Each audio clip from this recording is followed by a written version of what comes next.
एक गांव था सूरजपुर। सूरजपुर में राहुल अपने बूढ़े नाना के साथ रहता था। राहुल बहुत मेहनती और होशियार था।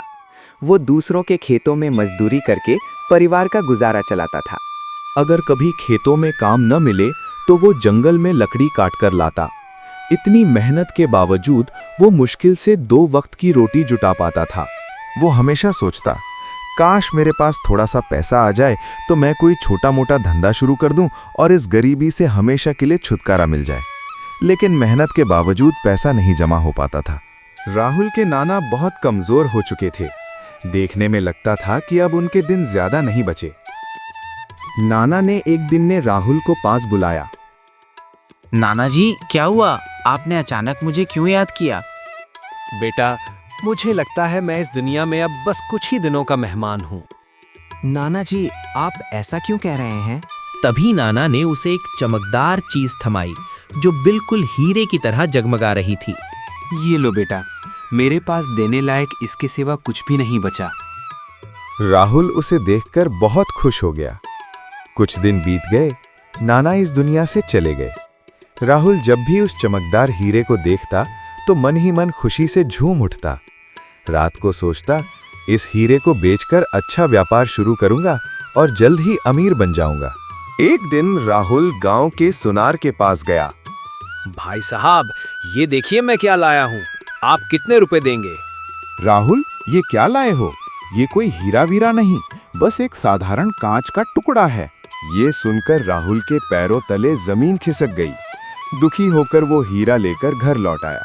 लेकिन राहुल हार मानने वाला नहीं था।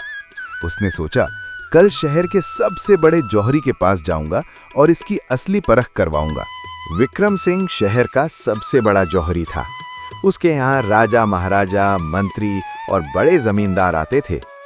राहुल पहुंचा और बोला, प्रणाम महोदय, मैं बहुत दूर से ये हीरा लेकर आया हूँ। आप देखकर बताइए इसकी कीमत क्या होगी?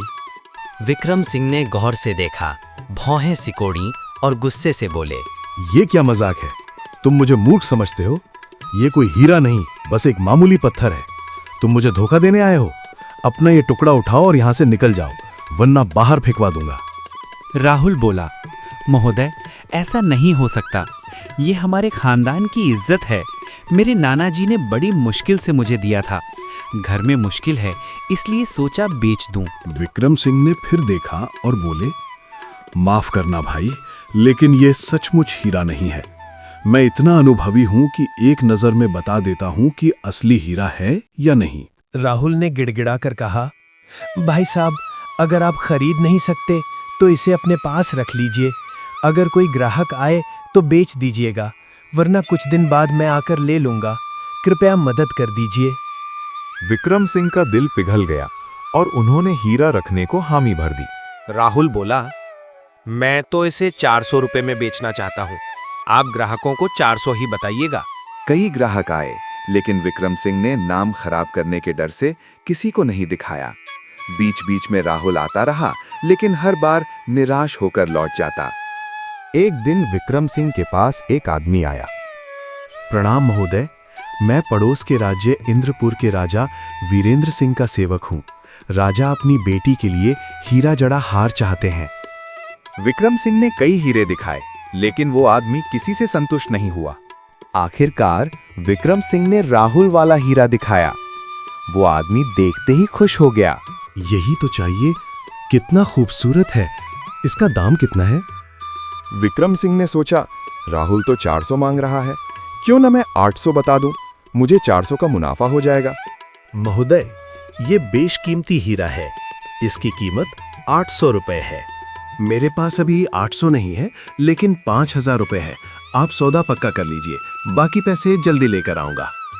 विक्रम सिंह ने तुरंत सौदा पक्का कर लिया। 2 दिन बाद राहुल आया। भाई साहब, मेरा हीरा बेगा?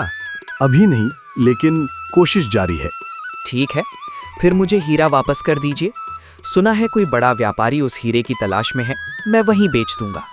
विक्रम सिंह घबरा गया। सोचा, अगर वापस कर दिया तो 400 का नुकसान।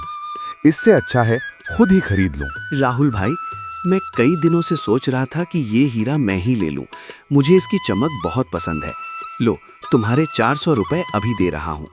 राहुल रुपए लेकर खुशी खुशी गांव लौट गया। इधर विक्रम सिंह उस सेवक का इंतजार करने लगा। 1 महीना बीत गया, लेकिन वो आदमी नहीं आया। अब विक्रम सिंह को शक हुआ, लेकिन क्या करता? कोतवाली जाता तो लोग हंसते। इतना बड़ा जौहरी एक साधारण लड़के से ठगा गया। असल में वो सेवक कोई और नहीं, राहुल का दोस्त अजय था, जिसे राहुल ने पूरी योजना बनाकर भेजा था। इस तरह एक साधारण राहुल ने शहर के बड़े जौहरी विक्रम सिंह को चतुराई से ठग लिया।